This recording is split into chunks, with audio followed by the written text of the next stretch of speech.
I was one of the fastest promoted folks at BlackRock, the company that I worked at. So I was a managing director at 31 years old. I was one of the youngest ever. That's kind of a made man in the company. There's probably 500 in a company of 100,000, right? It's kind of like becoming like a junior partner would be an equivalent. But you're a made man, and it's a very known thing. So I hustled. You could make the argument that I hustled for, so 21, I entered the workforce. I hustled for 10 years to get that, right? And you could make the argument that a lot of the reason why I don't need to worry about building wealth at this phase of my life is because of the hustling that I did from age 21 to 31. I'm not against hustle. I think there's a time and place for hustle. Usually it's when you have more energy and less commitments. I abhor hustle culture. Telling someone to work a full-time job, then go home and work more, all for some goal that keeps changing, is, in my opinion, how to lead an empty life. I'm worried that even in 2024, we continue to fetishize making money and hustling. So I decided to talk to Khe Hy. Khe, if you don't know, worked hard. He still works hard. But as he put it, he hustled for 10 years of his life. He worked on Wall Street, becoming the equivalent of a junior partner in a law firm and earning a 7-figure salary at BlackRock, one of the biggest investment management firms. But he left that job. He left the 7-figure salary, and he's built a life that he enjoys. So you'd think he'd be the poster child for the anti-hustle culture, right? But he makes it very clear. Sometimes you do need to hustle. The fact that he did hustle, while it did have long-term effects, set him up for success now.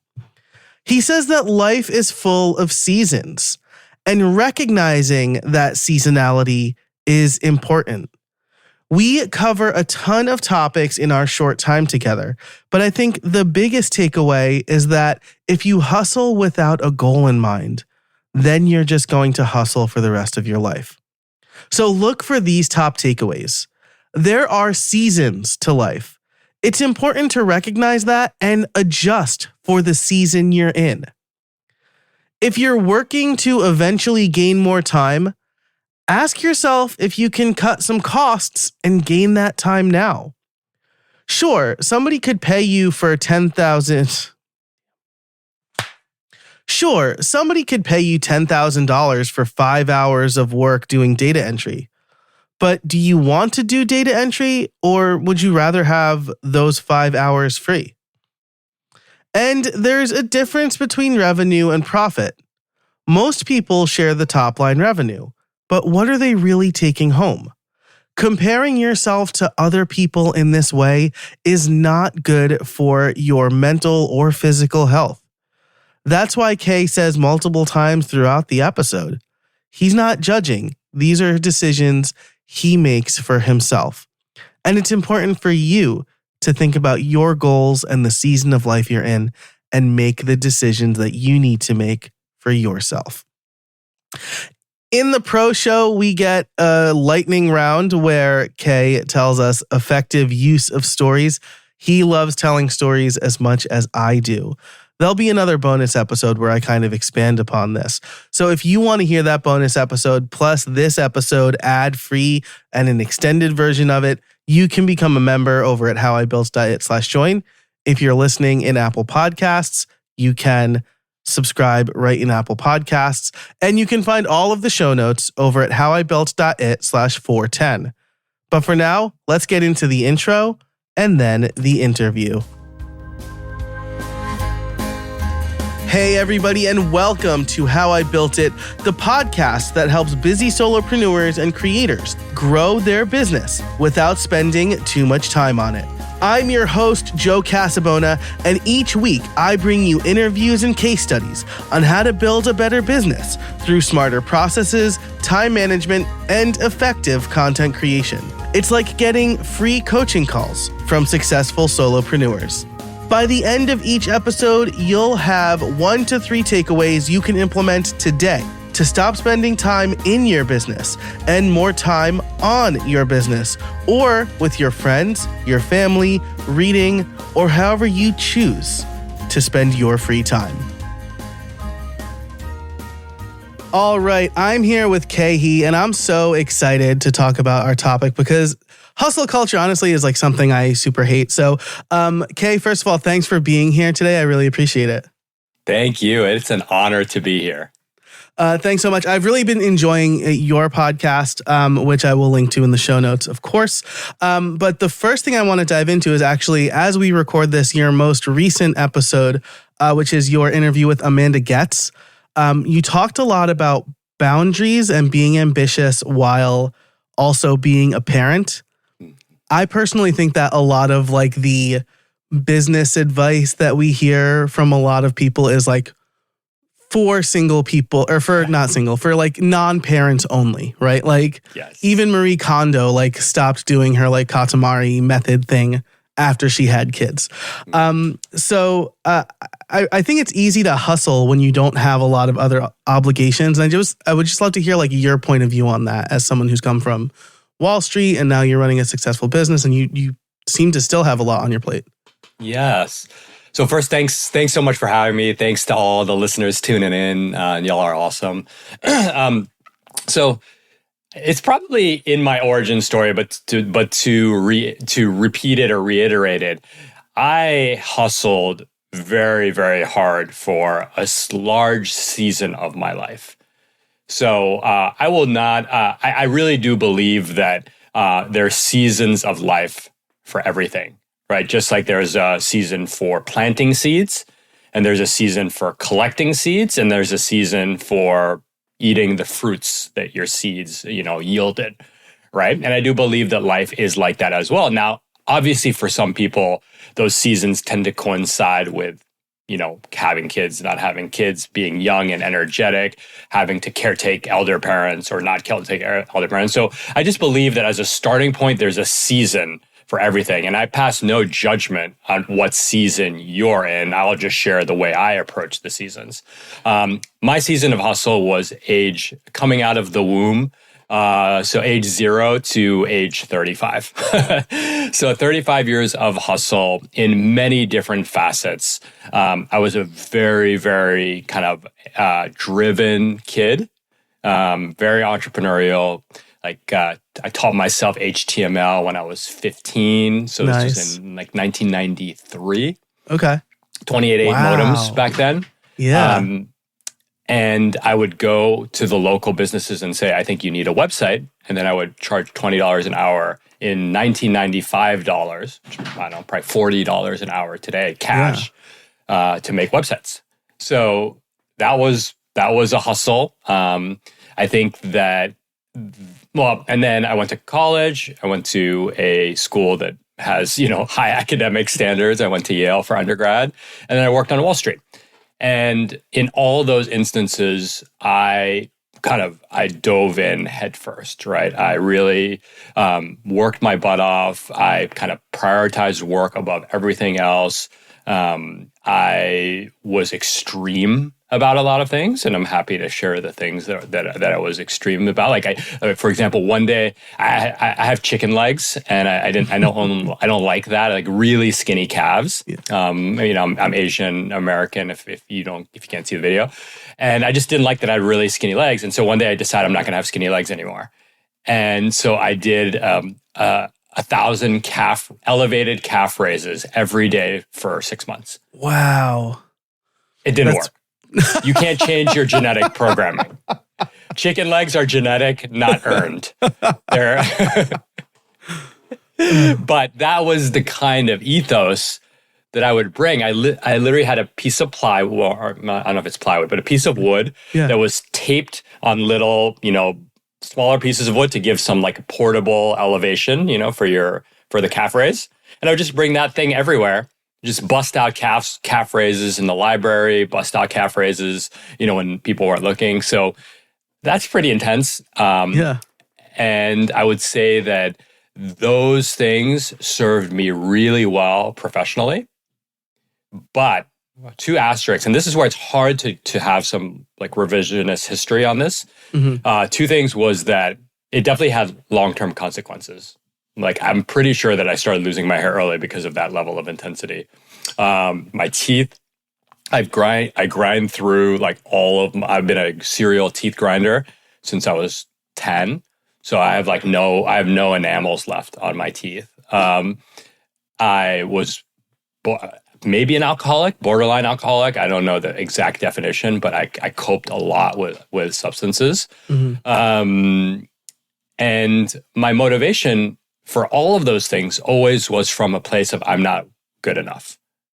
So it was just this starting deficit. Like I am not a good enough person, which I think I couldn't say it with words, but I think I can say it now as an adult, as an older adult, middle-aged adult. I'm 45, turning 45 this year. I just didn't think I was worthy of love. And I don't know where that came from because I have very loving parents. I have a great group of friends. I have an amazing wife, 2 amazing kids. But I think I had this fundamental belief that I wasn't worthy of love. And so I had to go out. Love was earned. And the way I earned love was by showing people that I was very capable of doing stuff. Wow. Well, thank you for sharing that. That's it's interesting because just this, like doing research for this episode, I went to I tweeted it, so it's like not a big secret. Like I went to Alex Hormozy's Twitter, and like one of the things he said was like, you don't need a therapist. You need to stop thinking normal life is a problem. And I'm like, what a toxic. This is and I have like 20, let's say 25-year-old me. I'm 38 now.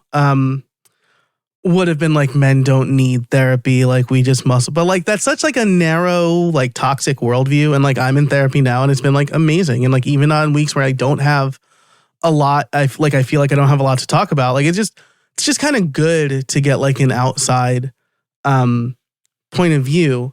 And so first of all, I like what you say, like I pass no judgment. I think this is like one of those things that's lost on social media advice, which is like, that's like kind of framing this whole conversation, right? Because like people say things on social media to get engagement and, but it's always very judgy, right? It's like I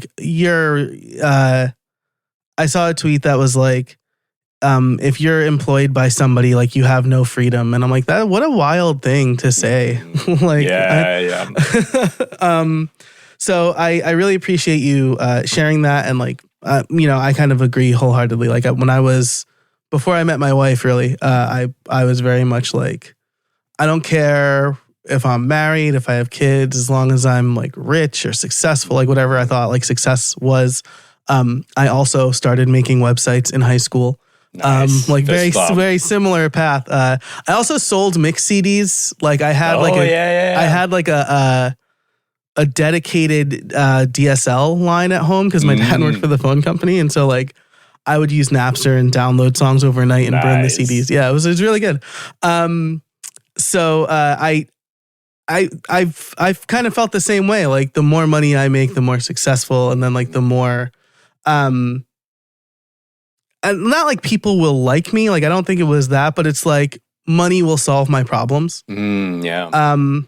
And then I kind of saw like working for a web development agency where like I had to work weekends or like I had to skip a concert to work late for them. Then I'm like, this is not the life I want to live. Mm-hmm. So what concert? It was, I don't know if I'm allowed to talk about it, but it was Louis C.K. before before we found out about Louis C.K. Yeah. And so, it was like, I skipped that and I was so mad. And like, I'm like, this is not how I want to work. Like my girlfriend just drove like an hour to be with me. And now I can't spend time with her because some guy decided that we had an emergency. And I hated that.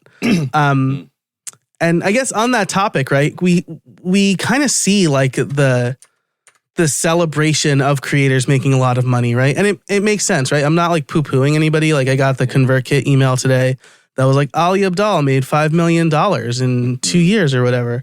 But I feel like it almost First of all, though, all those numbers are always revenue numbers. They never say profit numbers. I love that you say that, right? Because like, I can, like, if I'm spending $1,000,001 to make $1 million, I'm not making any money, right? Like, Exactly. Yeah, you're not making $1 million.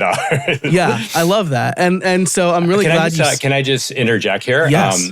Because Tiago Forte, who's another creator, Forte Labs, building a second brain. Second brain, yeah. He tweeted something. We could try to find it for the show notes. But he basically said, I think he said something along the lines like, over the past decade, my business has made $10 million in revenue. He's like, most of it has been in the last 3 or 4 years. So keep that in mind. But if you smooth it out, it comes out in, I forget what he said. Then he gave the profit number. I forget what the profit number was. But basically what he and his wife, because they're partners, they take home over a 10-year period, they've taken home $350,000 a year of profit, which is really good. Yeah. But he said in the tweet, he's like, that's basically what you get paid as an average Google product manager. Right. Yeah. And then he did the thing with taxes and all that. I forget the exact numbers, but basically he said, once we pay for childcare, we pay for our mortgage, we put away money for retirement, we basically have nothing left to save.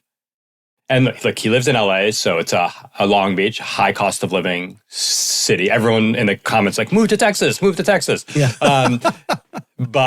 But you could see the headline number was $10 million. Okay, $10 million over 10 years, right? So $1 million a year. Right. The bottom line number was $350,000 for 2 people, right? Husband and wife team, so $175 per person, pre-tax. Take into tax, 2 people working, you need childcare, take out childcare.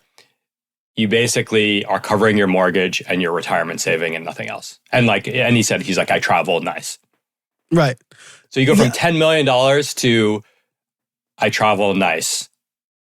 And by nice, I think he means like nice Airbnbs and nice. Coach, not private jet nice or not even premium, not even first class nice. Yeah. Was it you who tweeted about flying first class on a long flight? Probably. My wife and I fight a lot about this. There's a bit of a fundamental disconnect. I'm a child of first generation immigrants, and so I have trouble enjoying the money that I earn. I feel a lot of guilt. I hear my mom and dad's voice being like, "That's a 4-hour flight. Why would you why would you pay triple?" But in certain cases, I can afford it. And so I struggle with that tension. And so I tend to not do it. Look, I treat myself nice. Surfboards, cameras, like, it's funny. Someone asked me, what's the most expensive thing you've bought? I was like, well, my wife's engagement ring, my car, I rent my house. And then after that, all I could think of was MacBook, like the nicest MacBook Pros. I always I get like a $3,000 MacBook Pro every 3 years. Yeah. I'm on my computer every minute of the day. Better make it nice. Absolutely. I just bought the souped up MacBook Air M3, right? Nice. I got the M3 Pro. It's freaking dope. So psyched. Yeah. And like, that's like I've got like a Mac Studio. That's like my main machine. But yeah, I mean, I'm going to have that thing for 4 years. I'm going to use it every single day. Like, it should have 24 gigs of RAM or whatever. Exactly. I love that. So we've like really touched on this, but like it really feels like we fetishize the top level, let's be rich revenue number, right? Yeah. And you walked away from a 7-figure salary, I think, from when you worked on Wall Street. How do you redefine success for yourself, right? Like, 'cause I think people would be like, that's insane. Like, how could you do that?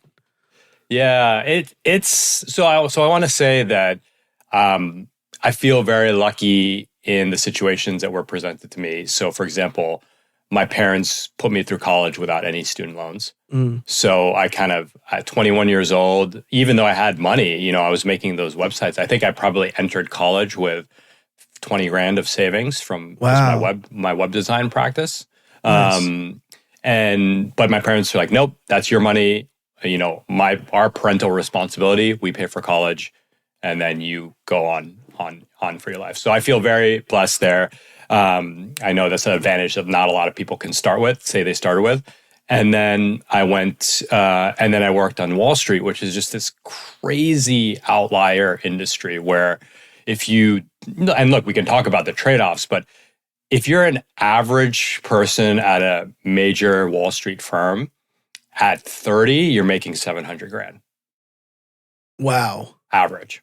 Wow. And the outliers are making like 2 million. Yeah. So imagine that's at 30. So imagine at 50, right?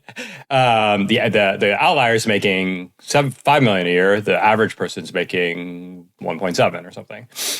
So it's just now you got to keep in mind that you live in New York, where a studio apartment would have cost you about $800,000 to buy like a 500 square foot apartment. Right. So New York's just a freaking expensive place. So anyway, I say that because I think that my creator journey is unique. And the reason why I say is I had 3, 4, 5 really good years on Wall Street.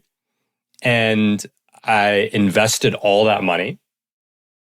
And then, and that was if I just grow that money 5, 6% S&P 500, my family is good for the rest of our lives.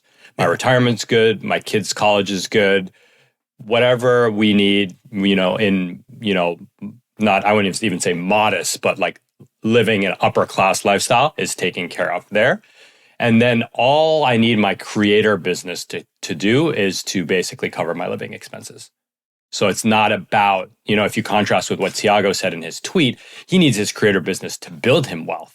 Right. Because he didn't have, this is my second career.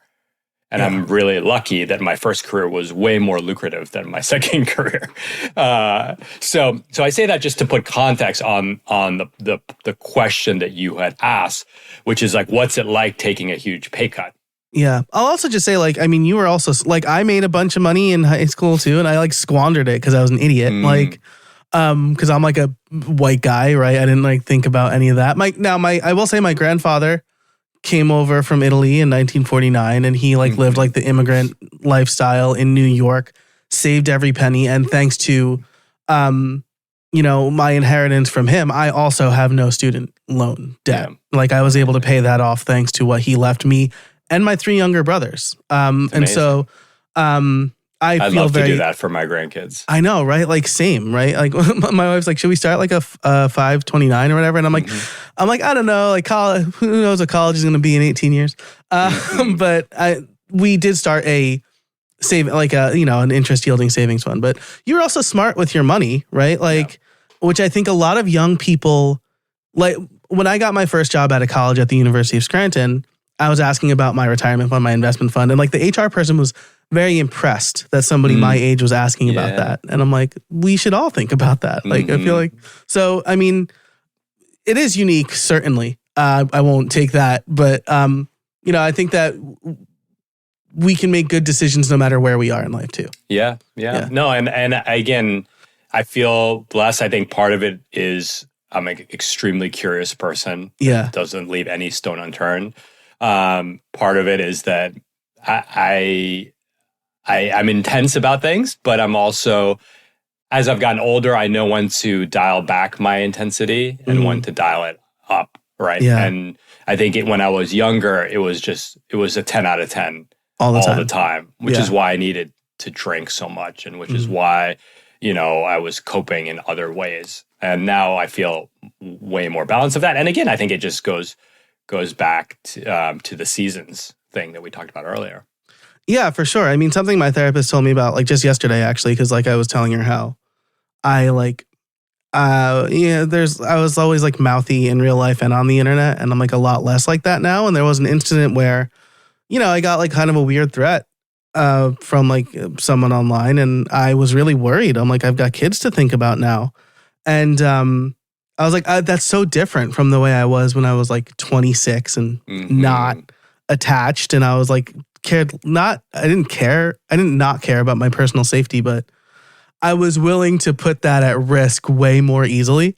And she was like, yeah, well, as you get older, like you've got a prefrontal cortex that develops better and you are better at regulating stuff like that too. So it really is interesting when you think about stuff like that.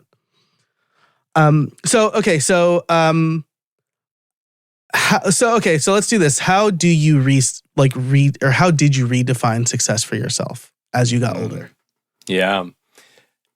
It's not easy, right? I ask this question often to the people who I coach and teach. I think that, I have a deep, deep meditation practice.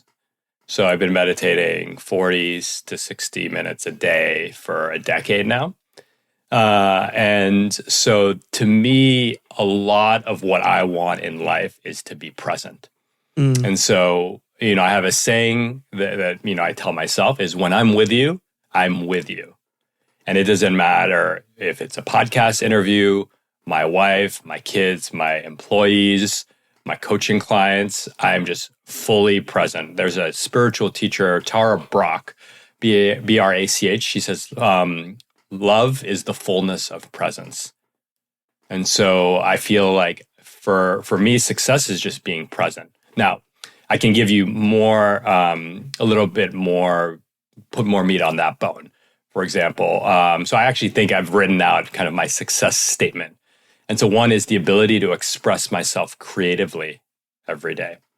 And that's obviously writing, podcasting on the internet, but also in how I dress and cooking. And, I think creative expression is just one of the most beautiful traits of humanity. And so I try to build my life around creative expression. I love being outdoors.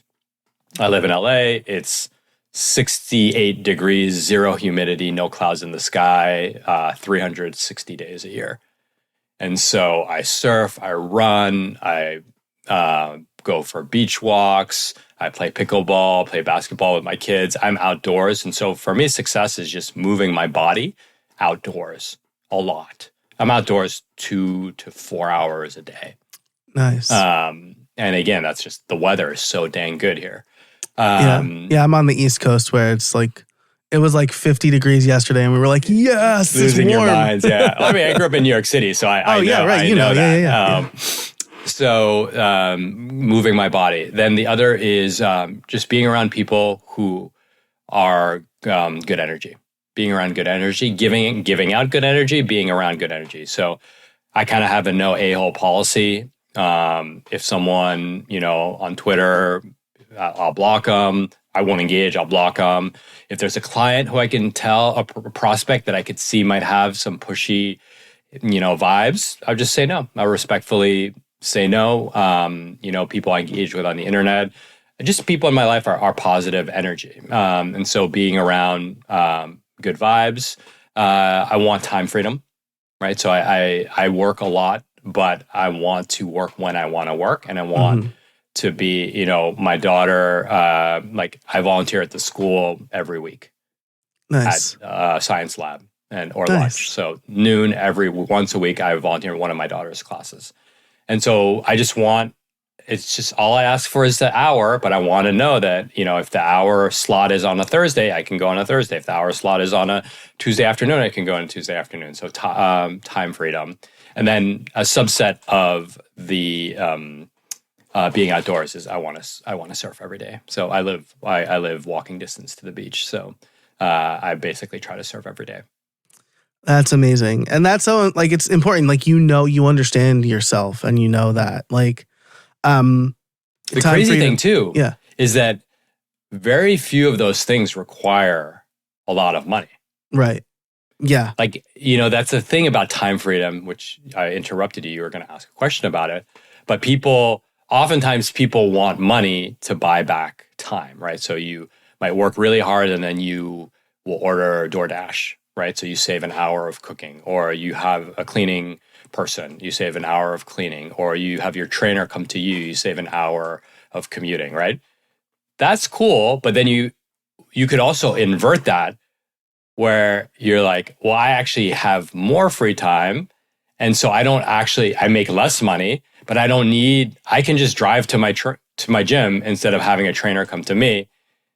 And the effect is the same. It takes me more time, but that's okay because I have plenty of time, and I'm not constrained by needing to work, needing to make more money. So I've really, really worked hard to design my life that way. And I tell people, like, and again, part of this is because I had that first career where I had built that nest egg that can grow over multiple decades in the S&P 500. Nothing fancy. But if someone was like, hey, Khe, someone said to me, hey, Khe, I'm going to pay you $10,000 to do $10,000 a week to do 5 hours of data entry. I'd be like, I think I'm going to say no, because I would take that $10,000 and then try to turn it into more free time. Right. So instead, why don't I just keep the 5 hours and not just engage in that trade? Now, again, I'm in a position where I don't, most people would probably take that. That money could really move the needle for them. And so again, no judgment, but that's why I try to point out my financial situation in advance, because I'm not a typical creator in that, like, I'm just trying to run this as a break-even lifestyle business, whereas most people are trying to do this to grow their nest egg. Yeah, I think your relationship with time and money is good, though. Like, what you said here reminded me of two other interviews I did. One with my friend Nev Harris, who said, like, the best way you can earn more money in your business is by, like, cutting expenses you don't need, right? That's like the fastest way to do it. And like the same thing, like when I saw how much money we were spending with DoorDash, I almost died. Like, I couldn't even believe it. And I'm like, DoorDash is crazy. Yeah, like I'll just drive to the pizza shop or whatever, right? Like, I'll drive to get the Chinese. Like, that's fine. Plus, like, I mean, 3 small kids, like a 5-minute drive is quiet. It's like good quiet time, right? And then the other one is a more recent one with Maggie Patterson, where, like, there's this notion that certain things mean you're not trading time, like time for money, or you're not trading hours for dollars or whatever, right? In work. And she's like, you're always trading hours for dollars in work. Like, it doesn't, it's just like with a membership, maybe you're trading for fewer dollars, right? Versus like coaching. And so I like this relationship, and we'll talk more about this in a little bit, but I recently made the decision, and I talk about it on a recent episode, where I'm not going to do LinkedIn learning courses anymore, even though it, like, based on the hourly rate I want, like, it totally works out. It's not the kind of work that I feel is high leverage for me. Yeah. And so I can take that time and use it elsewhere, or, knock off early and go see my kids play, or like go to my kids' like Christmas parade or whatever. Right. And so I think that's really important. I want to get into, like, do we need to hustle? But first, let's take a quick break for our sponsors. Look, when you have an online-based business, speed and reliability are the most important aspects of a service.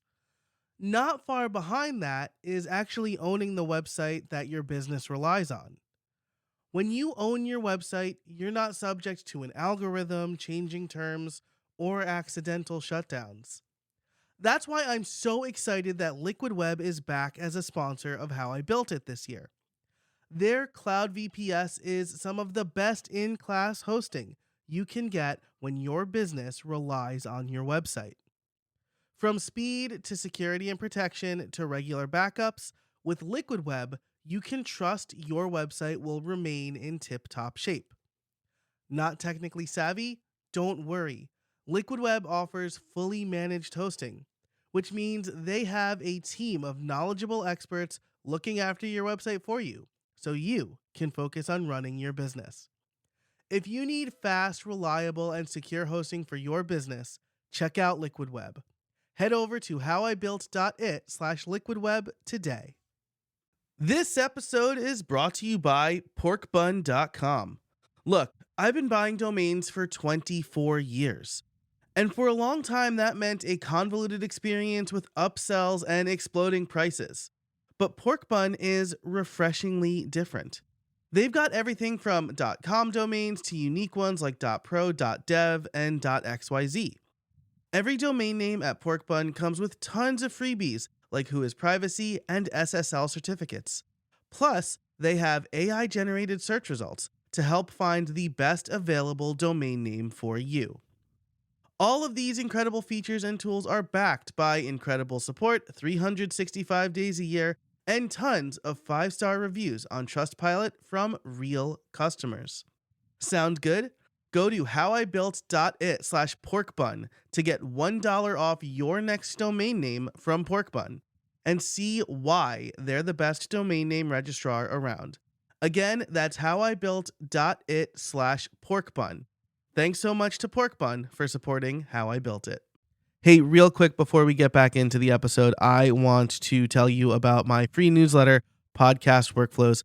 If you are wondering how I can successfully run this show, plus 2 other shows, plus run a business, plus run 3 children, Podcast Workflows is for you. You will get weekly emails with behind-the-scenes look on how I produce this show, experiments I am trying with other podcasts, and general advice to start, grow, and monetize your podcast. You'll also have the opportunity to become a member and get ad-free extended episodes of this show as well as bonus content. You can do all of that over at podcastworkflows.com/join. That's podcastworkflows.com/join. Sign up for free today. And we're back. So let's get into like the big question, right? Don't we need to hustle to grow our business? Like I know Justin Moore asked Dickie Bush this in your debate, which I'll link to the show notes. We've referenced that a few times. You can find them at howibuilt.it/410. That's 410. And I like how you called hustle culture escapism. But we didn't really get your answer to that question, right? Justin went into like designing your life intentionally. So don't we need to hustle to grow our business a little bit? I think you got to start with the end in mind, right? And so what's the end goal, right? And so the end goal, so why, I mean, I can start with myself. I think I've shared this a few times. I started a business to enable a certain lifestyle, right? So if I hustle, does the hustle bring me closer to that lifestyle? Well, one of the things that I said is that I really want to be present. And so to me, hustle and presence might be at odds, right? Definitely like beating up my body for work is at odds with being a 44-year-old guy who, you know, is starting to feel the effects of aging and so on. And so I think that it all depends. So I'll give you another example is I was one of the fastest promoted folks at the entire company, at BlackRock, the company that I worked at.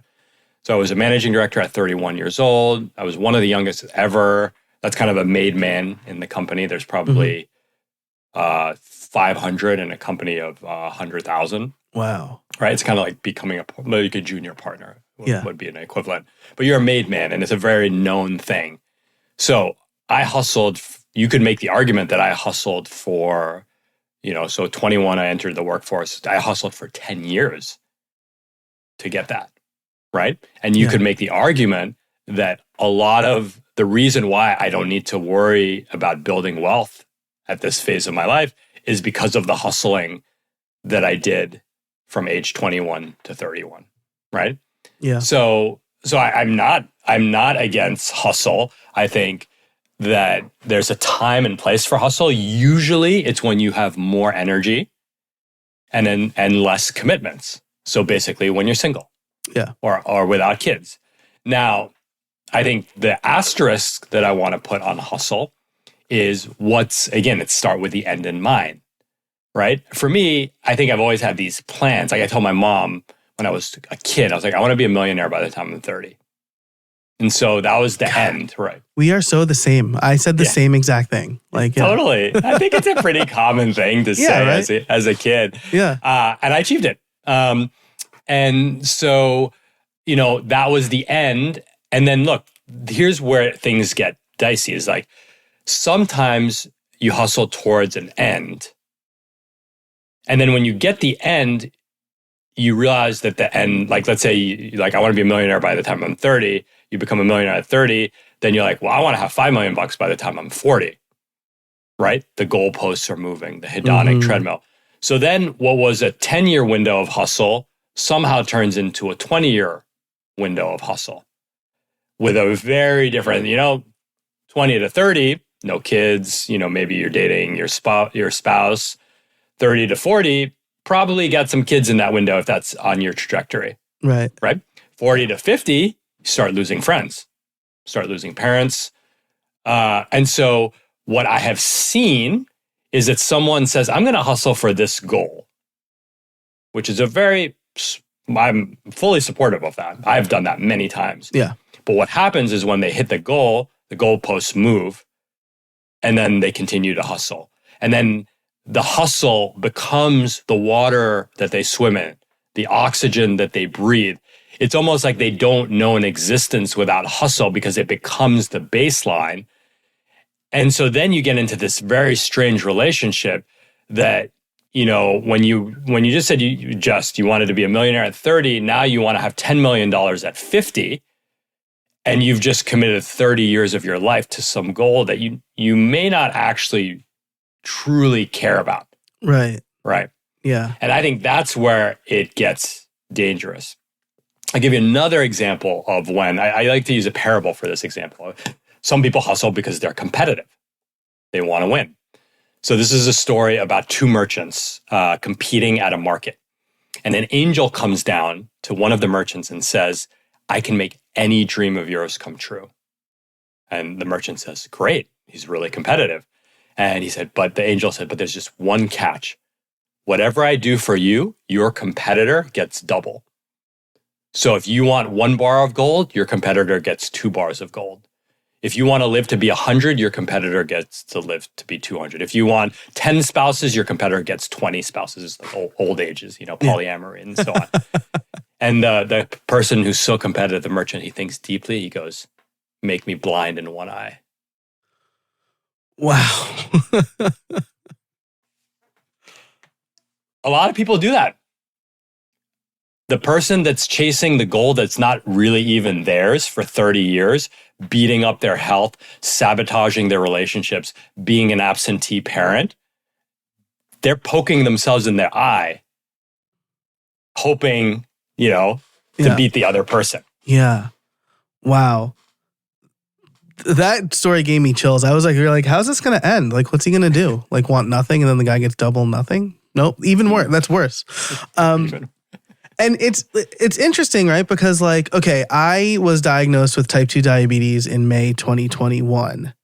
Oh, yeah. And it ran in my family. Like even my dog had it. Like I knew it was coming. We're similar. Oh. I was on the cusp and miraculously veered off. Yeah, that's we can talk about it offline or whatever. But I know. But the pandemic is what did me in because I just stopped kind of I ate ice cream every night. But after that, I went full no carbs for 6 months. I got my A1C down to 5.2, which for we're twins. Yeah, I was 5.7 and I got mine down to 5.2. That's no awesome. carbs, no sugar for a year. Yeah. So my A1C at diagnosis was 11. It's real. That's real bad, my friend. You gotta below 6 is what you want. And so, but 11 to 5.2, that's insane. It's wild. And I felt better. I wasn't falling asleep at my desk. I had more energy. And I'm like, is this what it feels like to eat healthy or to feel good? And not you just got shot with a tranquilizer dart. And honestly, I had I did Whole30 in my 20s, right? And then I had kids and I had I was working from home more and I was just oh, I guess this is just what getting older and being sleep deprived because of kids is. Mm-hmm. But then I eat and now I also have sleep apnea. And so I got a CPAP and the life I'm living now is a life that was unimaginable before that because I knew nothing else, which is wild. Yeah. And it shows that, there are, first of all, kudos to you for getting it down that way. Cause I know the sacrifices that have to be made to move the needle. I went from 5.7 to 5.2 and that was a year's worth of sacrifice. Yeah. Most people most people I talk to, they're like, there's no way. I would never, I would just give me a medicine or something. I just wouldn't try. Well, that's like, I think that's I have metformin, but like, I'm like, I'm not going on insulin. Like, and I have kids, like I'm not losing a foot. Like, are you kidding me? Yeah. So. And I think that's one of the interesting things about time freedom, right? It's like, you don't have time freedom, so you have to snack, or you're always stressed, you're stress eating. And that's the whole thing, the data entry example that I give you, where it's like, oh, I'll give you $10,000 if you do 5 hours of data entry. This is like, I'll give you type 2 diabetes if you work your ass off for 5 years. Right. And then you'll make all this money. And then it's like, well, actually, I'd rather not have the type 2 diabetes. I'd rather make less money.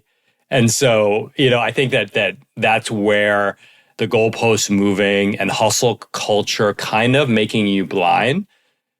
And I think there's another thing about hustle culture. This is changing now, but let's just say like untethered or unhinged ambition. Maybe that's a nicer way of saying hustle culture. Yeah. I think untethered ambition is really celebrated in Western society.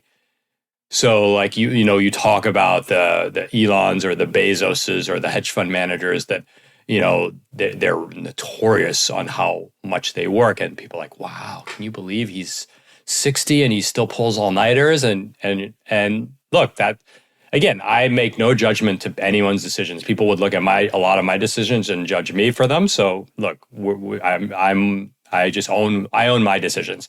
But you could see how when you celebrate, less about the hustle culture, I think it's a little bit more subtle. It's you glorify these entrepreneurs and these, Mr. Beast, like, Mr. Beast giving his talks of, how he skipped high school and they would watch YouTube videos and critique them on a Skype thread call for like 18 hours a day. Yeah. While he was in high school. I'm like, great. I have no judgment on that. Not for me. Right. And your level of success makes tremendous. If you're willing to watch 18 hours of YouTube videos and analyze them with your friends on Skype as a high school dropout, you deserve to be the biggest YouTuber in the world. Right. And like, I don't want that. But even like coming back around to that, like he recently talked about how he's been doing fewer videos and they've been more story driven, and like it's a better quality over just like pumping out a bunch of videos where he's yelling at a camera. Like, and seasons, right? I was just gonna say it's like it's a season, right? Dude, one day Mr. Beast will have kids, and he's gonna be like, he gave this story once where he basically cannot be anywhere in public because someone will spot him, will send out Instagram story, Snapchat, or a tweet, and within 15 minutes, there's like 5,000 people around him. Wow. That would stress me out.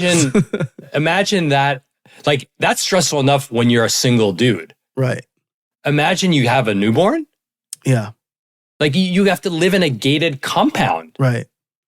And that's not, like, what kind of way, again, everyone makes their own decisions. Right. But like, I think people look at someone like him, like, I want his life. I'm like, do you realize that you can never be in public probably for the rest of your life? Right.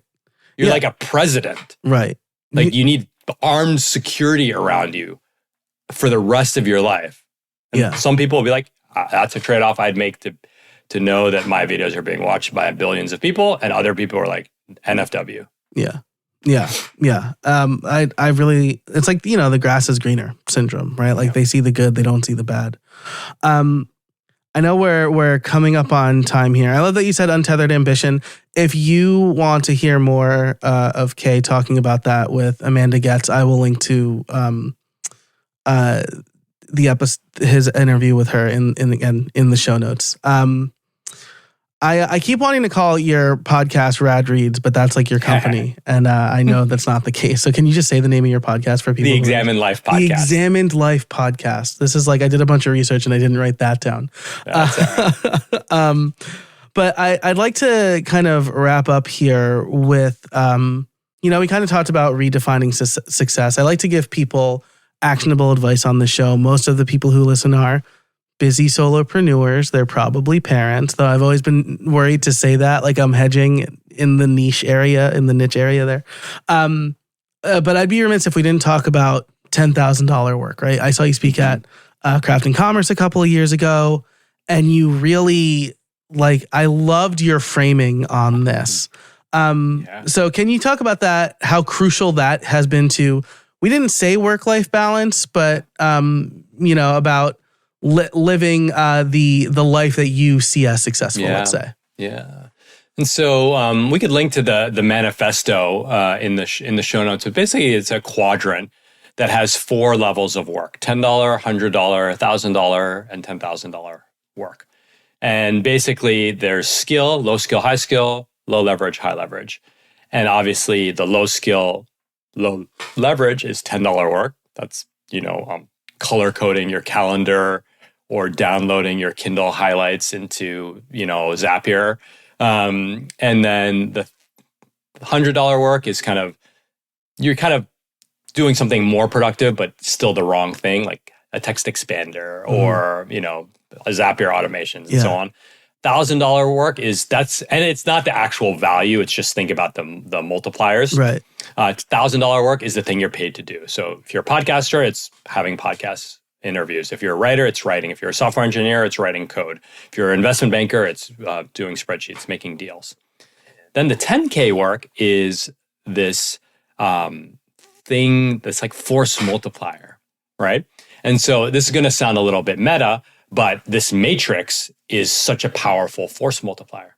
It's just a 2x2 matrix that people in companies, they're like, oh, what's your $10 work today? What's your 10K work? It's become memeified of sorts in kind of the knowledge worker community.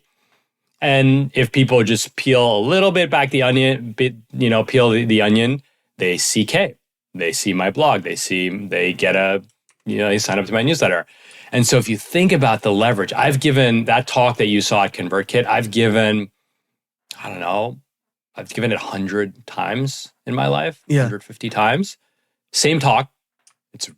It's dialed in. It's a good talk. And I can just go in, drop it, and then whatever, back in the day, we had a course that we sold off of the back of that.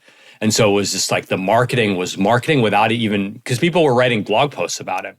And so they were marketing my idea. It's not trademarked or patented. And then indirectly, they were leading to the things that, the CTAs that we wanted them to lead to. So I'm always trying to think about that leverage. In fact, today at 1 o'clock Pacific, I have a call with a reporter at a major publication for the next kind of thing that I'm trying to memify, which I call the post-achievement professionals, which is what we've been talking about often, is these people that enter this new season of life, and a lot of the tools from the prior season, not only are they not serving them anymore, but they're actually hurting them. Right. And we talk about this I have that post up in my browser right now. Yeah. So again, that idea is earlier, but I started talking about it with people and they just heard the name. They're like, whoa, say more. What's that thing you just said? What did you just say?